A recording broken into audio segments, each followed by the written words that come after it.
وإذا قيل لهم آمنوا كما آمن الناس قالوا أنؤمن كما آمن السفهاء ألا إنهم هم السفهاء ولكن لا يعلمون وإذا لقوا الذين آمنوا قالوا آمنا وإذا خلوا إلى شياطينهم قالوا إنا معكم إنما نحن مستهزئون. د منافقینو تذکره روانه وه چې دا منافقین څنګه خلق دي. د منافق نه بد کرداره سړی په دنیا کې نشته. په دې آیات کې رب ذوالجلال ارشاد فرمایي وَإِذَا قِيلَ لَهُمْ آمِنُوا، چې کله دې ته وویلی شي، د منافقینو ته وویلی شي چې ایمان راوړئ، کما آمن الناس، چې څنګه صحابو ایمان راوړی دی، څنګه دا نور مؤمنین دی، داسې تاسو هم د ایمان کې شامل شئ. دې څه وایي قالوا انؤمنو، آیا مونږه هغه شانتي ایمان راوړو کما آمن السفهاء، چې څنګه د بېوقوفو ایمان راوړی. العیاذ بالله صحابو ته بېوقوف ویل. بېوقوفې په څه وجه باندې ویل؟ یو خبره خو د دې آیات نه معلومیږي ده چې غیر مسلمه سره دوستي بالکل مه کوئ، ځکه چې د مسلمانانو لوی خواهش به دا و چې یاره دا منافقین دي، دا غیر مسلمه دي، دې سره تعلق داسې برقرار کو چې یو خو د تجارتي قافلو ته هم څه ضرر نه رسي، یو داسې تعلق ورسره برقرار کو چې کم د اسلام ته نقصان رسي دا ایثار شي.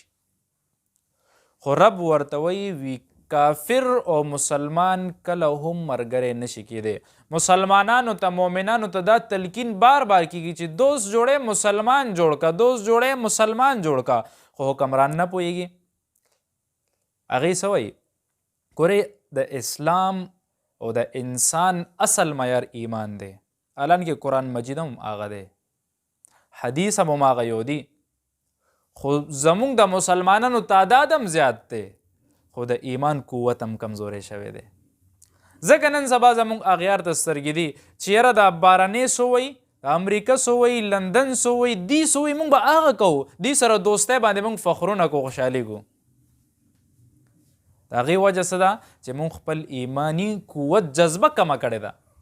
هماغه شانتې وایو، کلمه هم هغه یو ده، څه فرق پکې نه دی راغلی، خو رب بیا هم وایي بار بار وایي دا خبره د رب خبره ده، ګورې دا هم انسان خبره نه ده. هغه وایي چې مسلمان به مسلمان ملګری جوړوي، غیر مسلم ملګری مه جوړوئ، چې هر ځای کې څه نازه حده پورې به تاله دوکه درکوي.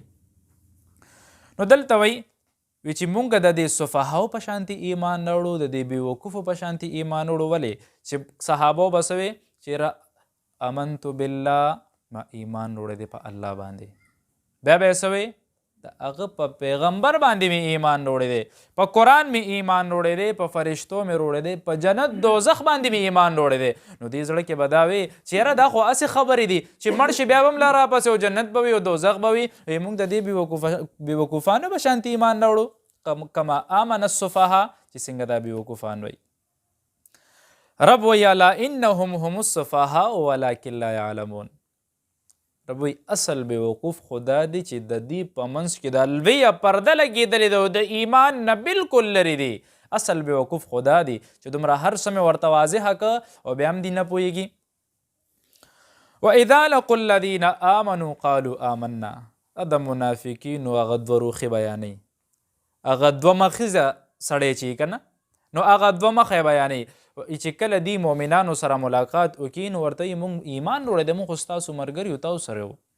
واذا خلوا الی شیاطینهم، او چې کله دی د خپلو شیطانانو سره ملو شي.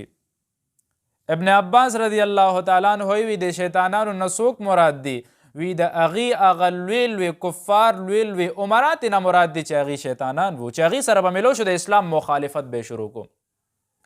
منافق ولې منافق شوی دی؟ هغې ته پته وه چې دا مسلمانان په حقه باندې دي او دې له به خدای یو راج ورکوي، او دا هم ورته پته وه چې یاره که کفار پرې راغو نو مسلمانان هم پکې شهیدان کیدی شي، او که مسلمانان وګټله مال غنیمت هم میلاویدی شي. محض د دنیا د مفاد دپاره دی لګیا شو. دی وی چې دی منځ کې به شم مسلمانانو ته وې تا سره یم کفارو ته وې تا سره یم جان مال به دې دلته هم بچي جان مال به دې هلته هم بچي محض د دنیا د دوکې او د لالچ دپاره دی په دې منځ کې ودرېده. نو عبدالله ابن عباس رضی الله تعالی عنه وایي چې دا شیطانان نه مراد د دې عمرا دي. شیطانان په دوه قسمه باندې دي. شیطان څه ته ویلی کېږي چې د سیدې لارې طرف نه یو سړی غلط لارې طرف ته بوځي به دا شیطانت دی شیطان دی. یو د انسانانو شیطان وی رب وی او یو د جناتو شیطان وی. د انسانانو شیطان څنګه ګوري شیطان د انسان لوی دشمن دی انه عدو مبین ٹھیک شو چې لوی دشمن دی واضح دشمن دی. نو دا شیطان د انسان پړه کې وسوسې اچوي د ګناه وسوسه اچوي خیال وسوسه اچوي ته وایي چې وګوره دا ګناه که دې کې دا مزه ده دې طرف ته بله ښي طرف ته بله فرشته ناسته ده هغې ته ملهم ویلی کېږي چې ستا زړه ته د ښه خبرو الهام کوي اطلاع کوي چې یاره دا کار وکړه مړه دې کې خو ستا ډېره زیاته فایده ده نیکې طرف ته لاړ شه د دې علاج څه شی د شیطان د شیطان د دې وسوسو علاج دا دی چې د رب ذکر کول او رب یادول چې رب دې کله یاد کو نو روایت کې راځي وي دا شیطان هلته نو تختی او حالان کې که چېرته شیطان د انسان شیطان پسې انخطوي او د شیطان هغه چالونو پسې انخطوي چې یاره شیطان ورته څه وي په هغې باندې ځي نو دې حالت کې داسې وي چې د په دې زړه باندې هغه د خپل سکان وهي بالکل دا ګوډې پې اړه مې کړي دي او غلطو کارونو طرف ته یې بوځي. واضح دشمن دی دا خو داسې دشمن دی چې د ده نه د انسان خلاصېدل نشته. حدیث کې راځي وی داسې د انسان په دې وجود کې دا شیطان ګرځي وی چې څنګه د انسان وجود کې دا وینه گردش کوي وی داسې دا شیطان هم د انسان وجود کې گردش کوي لګیا دی. خو د ده نه خلاصېدل څنګه دي د رب ذکر د رب یادول. خو بیا هم بعضې وخت کې په انسان باندې حمله کوي. ډېر لوی دشمن دی. یو شخص وي یو سړی وي د دغه لاندې ناست د دیوال لاندې نو وایي دی والا په یو شکل کې راغو ورته وایي چې راځه راپاسه چې راپاسو یو دیوال لا پرېوتو نو دی والا ورغو ورته ورنږدې شو او ورته وایي یاره لاس دې ښکلومه پیر صاحب وي ته خو زه د مرګ نه بچ کم وي پیر میر نه یم وي شیطان یم وي شیطان او دومره ښه کار وي ښه نه وي بد مې در سره وکړه وي څه بد دې را سره وکړه وي دا بد مې در سره وکړه که ته دا دیوال در باندې را پرېوتې ته هم شهید وي ته هم راته سبا جنت کې نیغ نیغ کېدې نو هغه ورسره بد وکړه ښې پې نه شو پیرزو کېدی نو ځکه والا د ښه سړي په شکل کې راغه. یو کس شیطان سره ګوره امام رازي رحمت الله علیه ډېر لوی تکړه سړی و لوی عالم و چې هغې راپرزولو نو د عام کس ګورې ورته هېڅ هم نه دی شیطان ته ښه چې لوی لوی علما یې راپرزولي دی شیطان. نو یو کس ورسره مکالمه کوي شیطان سره ورته وایي وي یاره وي خدای دې تباه کوي دا خو مونږ غرب کو وی یو کار هم ستا د وجې نه مونږ سم نه کو. شیطان ورته وایي وي کارونه خپله کوی بدنامې مونږه وی که بل چا سره ستا دشمني نو ټوپک دله زه در کوم چې ورشه دا سړی وله او چا سره د کنځل نو ستا په خوله وي زه کنځل کوم څه وی غلاګانې ته کې وي بدنامې ما شیطان ورته وایي نو وی نو ته ولې داسې لګې مونږ پسې نو مونږ ته خو هم دا ویلی کېږي چې شیطان دا کوي هغه کوي. شیطان ورته وایي وي زه تشه ګوته راکاږم وی ګوته زه راکاږم او وی باقي کارونه تاسو په خپله کوئ ګوته څنګه راکاږې نو بازار ته بوتلی دی یو کس سره مخامخ کړی دی هغه کس له چا شات روړو یا وله څه خواږې روړي کلي نه نو دا هغې کې ګوته ګنده کړې ده او په دیوال یې راخ کې د وي راځه اوس ما سره دلته کښېنه هغه شاتو هغه خوږو له چمچورکیا راغلې ده خوا کې د دوکاندار یو پیشو و هغې په هغې باندې حمله کړې ده ګاک راغلی دی هغه سره سپی دی هغه په دې پیشو حمله کړې ده او ورته وایي وي دا پیشو دی وي دا سپی دی لرې کې وي زما قیمتي پیشو ده ما مګوله ساتلې ده نو چې هغه ته خلاصوله پیشو نه سا ویستې وه دلته دوکاندار غوسه کېږي توره راوکاږي هغه رابغی دی سپی له دی چې وي ښه زما قیمتي سپی دی وجلو دی توره راوکاږي دوکاندار نه سر وی دوکاندار نه چې سر والو هلته د هغه قبیلې والا خبر شو دلته ده والا پورې یو لوی شرط جوړ شو نو شیطان ورته دا مه وکړو نو یو خدای دې بیخ وکاږه چې تا دا ګوته نه وی راښکېده دومره هر څه به شوي نو دا ټول کار په دې ګوته راښکلو کې دی چې دی دا ګوته راکاږي او دا وسوسې زړه ته راولي او حالانکې حدیث کې راځي وي چې کم انسانانو کې شیطان څنګه دی ادوه مخیزه ادوه مخیزه داسې چې ستا خبره هغه ته غلطه رسوي د هغه خبره تا ته غلطه در رسوي د جرګو په اصولو کې یو خبره دا هم راځي چې یو فیصله یو سړی کوي دا یو خبره راځي چې یاره ته د یو سړي باره کې بل ته خو وایه که هغه کې نه وي ته وایه چې روغه دې وشي خو موږ دا نه کوو که چېرته جرګهیز لم ورشي که نه نن سبا هغه داسې کوي چې یاره دنه مې مطلب دی دنه څه غواړم څه پیسې به تې په څه چل باندې وکاږم نو هغه ته وایي پلاني خو ستا باره کې داسې غلطه خبره کړې او دوه کنځلې م کړي خو ما ستا جواب وکړو نو د هغه پړه کې هغه حسد خو پروت وي نور هم ولا زیات کړي او ده ته ځان ملګری کړي چې تا سره شم بل له لاړ شي هغه ته دا وکړي 100 روپۍ هغه نه والي نو دا هغه انساني شیطان دی دا عذاب څه شی دی روایت کې راځي وي د قیامت په ورځ باندې د ده په خوله کې به اور وي او د خولې نه به د اورونه رابار کېږي او دا جبه به یې داسې لکه د اور جبه دا دوه مخیزه سړی چې څنګه مونږ کې دوه مخیزه خلک یو څنګه دروغ وایو دوکې یې کوو که نه کوو کله یو پسې نښتې دروغ وایه دوه ملګري بال ته ودرېږي په دې نه م ګوره ډېره منې ده وي چې 3 کسان ولاړ وي دوه د خپلو کې سرګوشیانې نه کوي یو بل سره د پټې خبرې نه کوي یو سره هغه وي هسې نه دا درېم شکي نه شي چې دی ما پسې لګیا دي د دې نه سخته منې راغلی ده او بیا خو دا سخت وعید دی درته مې عذاب هم ووی چې داسې عذاب دی چې یاره په قیامت په ورځ باندې جبې نه به د اور لمبې خورېږي دې ته به ټینګ شو معمولی په جبه باندې چېرته څه دانه راوخېږي نو څنګه ټوپونه وهو هله پلانې ټوپ وروړه هله دا او که هغه او که خوراک نشم کولی جبه مې سوځي اوبه نشم څکلی جبه مې پخه ده هغه عذاب ته بیا چېرته ټینګېدی شو نو شیطان سره تعبیر وکړو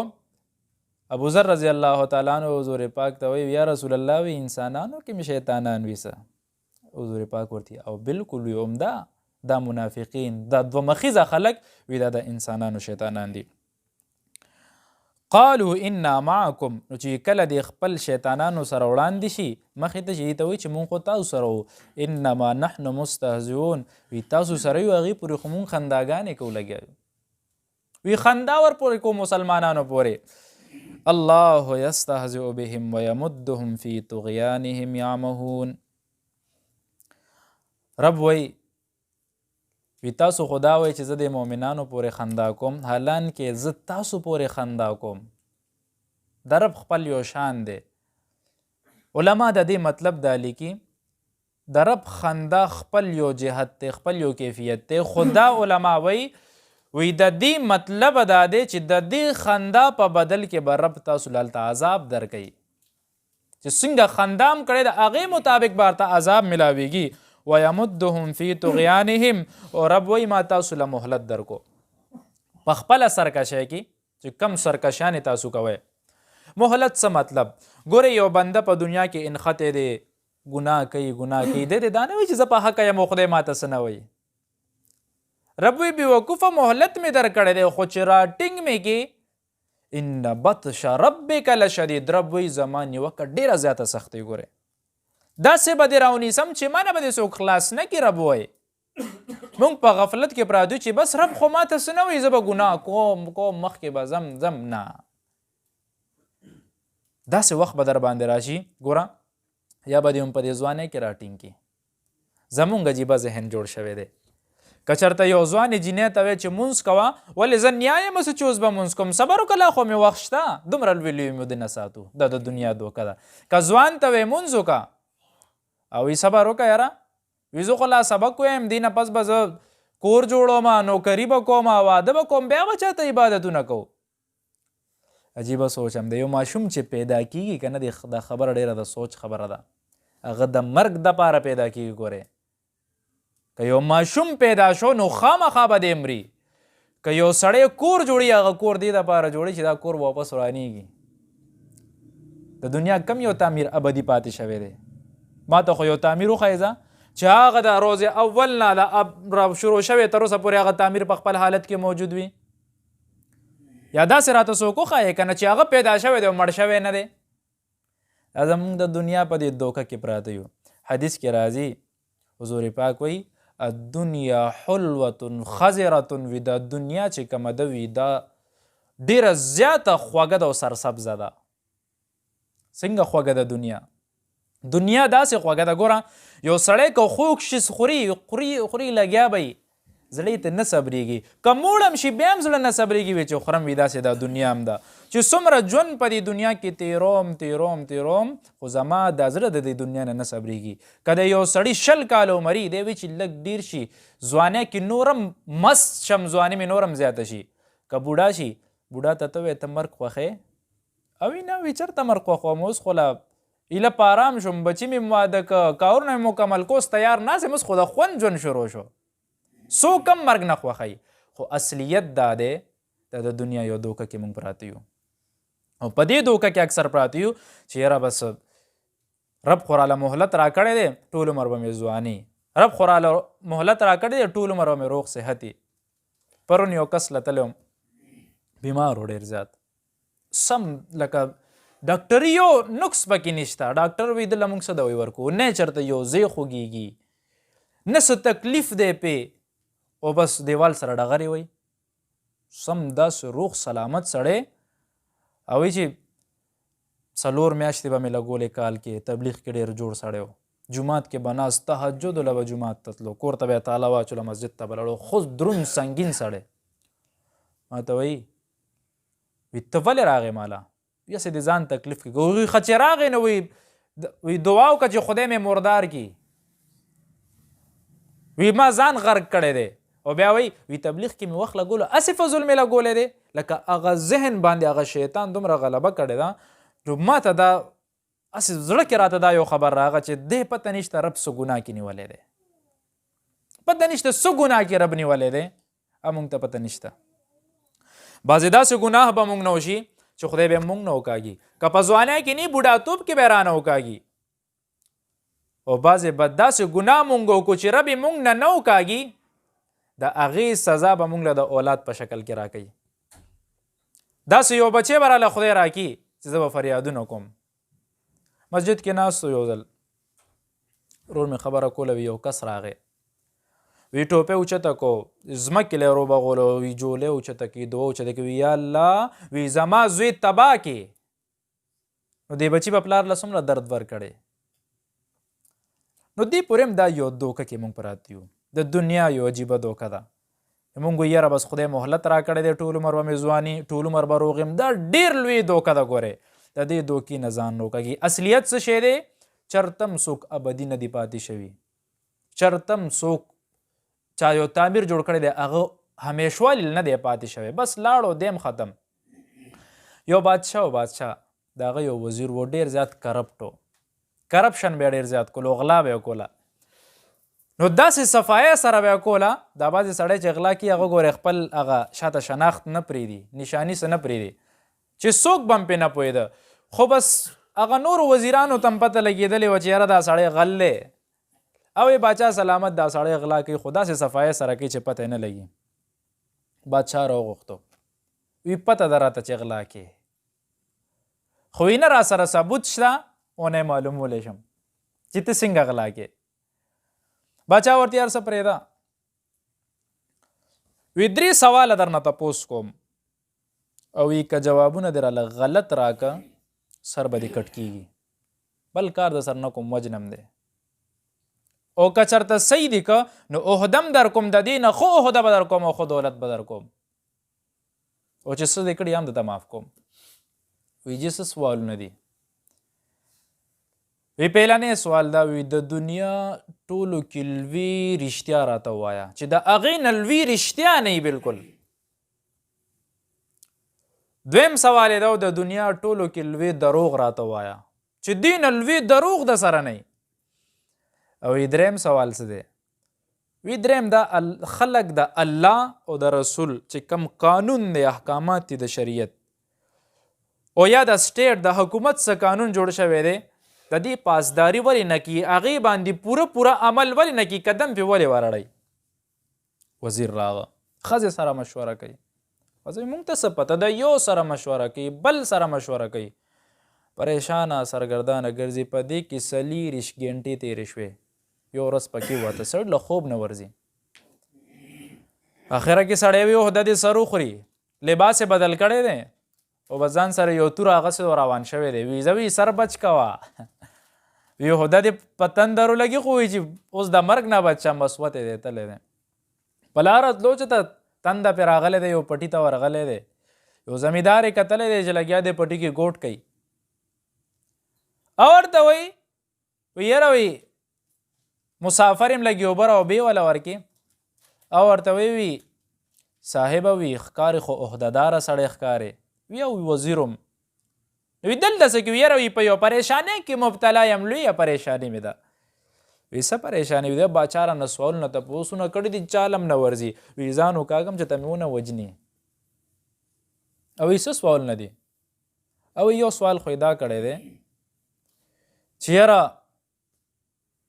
داسې رښتیا راته وایي چې د هغې نه بس ته هېڅ څه دروغ نه وي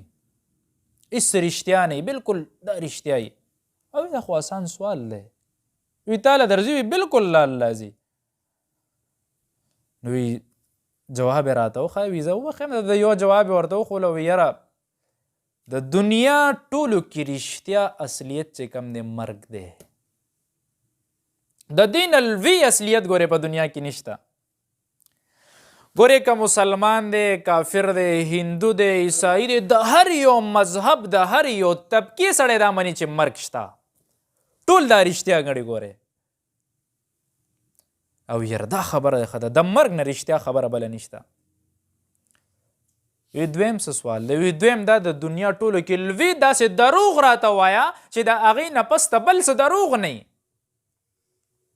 او دا هم اسان دی وی درځي سوال وی بلکل لازي ویره په دنیا کې یو سړي سره مال دی خو ډېر مال ځان سره جمع کړی دی او دی دا دعوه کوي چې مالي دا خو زما مال دی خو وی چې څوک مړه شوي دي وي ته راته وایې چې ځان سره یو سکه وړې ده یو درهم یو دینار ځان سره وړې ده یو روپۍ وړې ده ځان سره داسې څوک شته چې مونږ ورسره په لاندې لاحت کې څه پیسې خښ کړو که خښ کې سبا به دې مړی په ډیران پروت وي داسې مسلمان یم ده هغه کیلاش کې به هغه خلکو داسې چل کولو که نه چترال کې مړو سره به یې د هغه لوازمات خښول بس دلته نه به خلک ورغه بس مړي به یې وله په ډیران وغورځول هر څه به یې ته راوچت که اوس هغې هم هوښیار شوي دي نه خښوي نو اصلیت څه شی دی ټولو کې لوی دروغ دا دی چې زما مال دی بس چې سترګې دې پټې شوې ختم او پیغمبر هم وایي څومره لوی غفلت کې پروت وی مالي زما مال دی کم دی مال خو دی هغه دی چې ځان له دې پې صدقې جاریه وکړه چېرته غریب له دې ورکه د غریب ضرورت دې پې پوره کو مسجد کې دې ورکه طلبا له دې ورکه په خپل وجود دې ولګول وي دا دې مال دی خو چې ته لاړې پته نشته بچي در پې څنګه لګوي استا مال نه دی بیا دی ورته دریم سوال ویره خلک د الله د قانون او د چې کوم حکومت قانون پاسداري ول نه کوي او یاره وی بس وی راده کور ته زول ته به درته ویم ځان سره بوتلو ځان سره روان کو نو چې کېناستو نو زوی ته وی بچې ورشه هغه یو لوښی روړه چې کوم کې مونږ سپي له خوراک ورکو هغه لوښی راوړو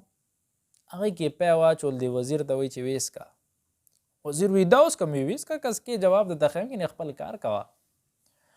دا وزیر اوس دننه نه خوټ کېږي وی دی به ماته دا جواب ونه وی نو وی چې جواب یې راته وي دا سر ته کوتره کوم بل چل ورسره نه کوم دی او وی که دې کې مې اوس کل او سبا زه په وزارت باندې ناست یم او دی راغو دی وي دا خو هغه وزیر دی وی چې هغه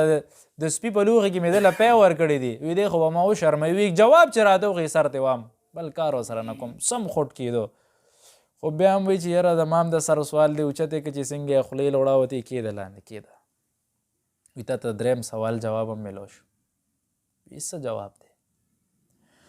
وی دا دی وی چې کله په یو انسان باندې یره راشي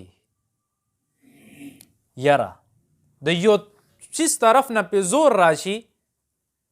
یو سړی ویری مثلا یو سړي ته خلک وایي وي یره ښځې له د طلاق ورکه ګینې ولم دی ښځه خو څوک پرېږدي نه خو د هغه طلاق د یرې د وجې نه د مرګ د یرې د وجې نه ښځې له طلاق ورکي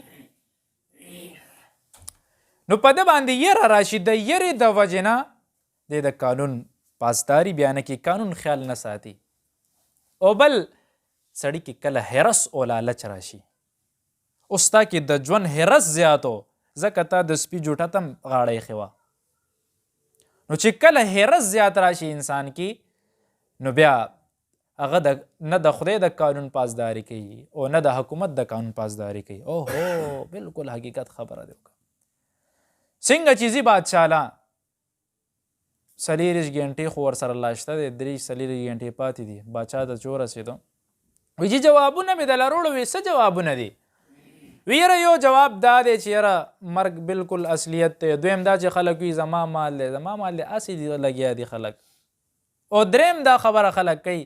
قانون پاسداري ول نه ساتي ځکه چې لالچ او حرس پکې راشي، یره پې راشي. باچا ورته بالکل صحیح جوابونه دي. وی راځه عهدې له دی، وی نه دا د ما استعفانامه والا. وی اصل اصلیت خو هغه دی چې د مرګ له تیارې کول دی. مرګ نه پس ځان سره څه وړمه نه، نو زه په دې دولت مال باندې څه وکم. بس تاریخ لیکي وي هغه وزیر نه د زمانې لوی ولی الله بیا جوړ شو، لوی عالم ته جوړ شو. الله ورته توبې توفیق نصیب کړ. نو دا مونږ چې په یو دوکه کې پراته یو چې یاره زه خو به غلطي کوم، او خدای ماله مهلت راکړی دی چې څنګه منافقین پراته وو یمدهم فی طغیانهم یعمهون. رب وایي ما دی له د دې د سرکشۍ مهلت نورم زیات ورکړو، ړانده مې که بالکل ړانده شو، هېڅ ورته نه ښکاري. که چېرته بد عمل کوي هغې ته بد عمل نه وی، که چېرته سړي سره ظلم زیاتی کوي هغې ته ظلم نه وي، خپل یو فخر ګڼي لګیا دي چې یاره زه خو دا فخر کوم. دا سبق مونږ له یو پیغام راکوي. هغه پیغام دا دی چې بس ته د شیطان دوستی پرېښودل پکار دي او د دنیا حرس کې ډېر مبتلا کېدل نه دي پکار. بس هم په دې دریو خبرو باندې چې کم زموږ عمل وشي که نه، یو خو ځان کې نفاقت ختم کې، منافقت چې دی دا ختم کې، چې د یو خبره بل ته د بل خبره بل ته، د دې عذاب ډېر سخت دی. په دې خبره به یو عمل کوو. دویم هغه سوال د وزیر سوال چې یاره اصلیت مرګ دی او مال مونږ له هېڅ څه فایده نه راکوي. بس دا خبرې چې مونږ په دې باندې عمل وکړو زمونږ د ژوند د حیثیت به بالکل بدل وګرځېږي. الله تعالی دې مونږ له په دې عمل کولو توفیق راکړي. آخر دعوانا الحمدلله رب العالمین.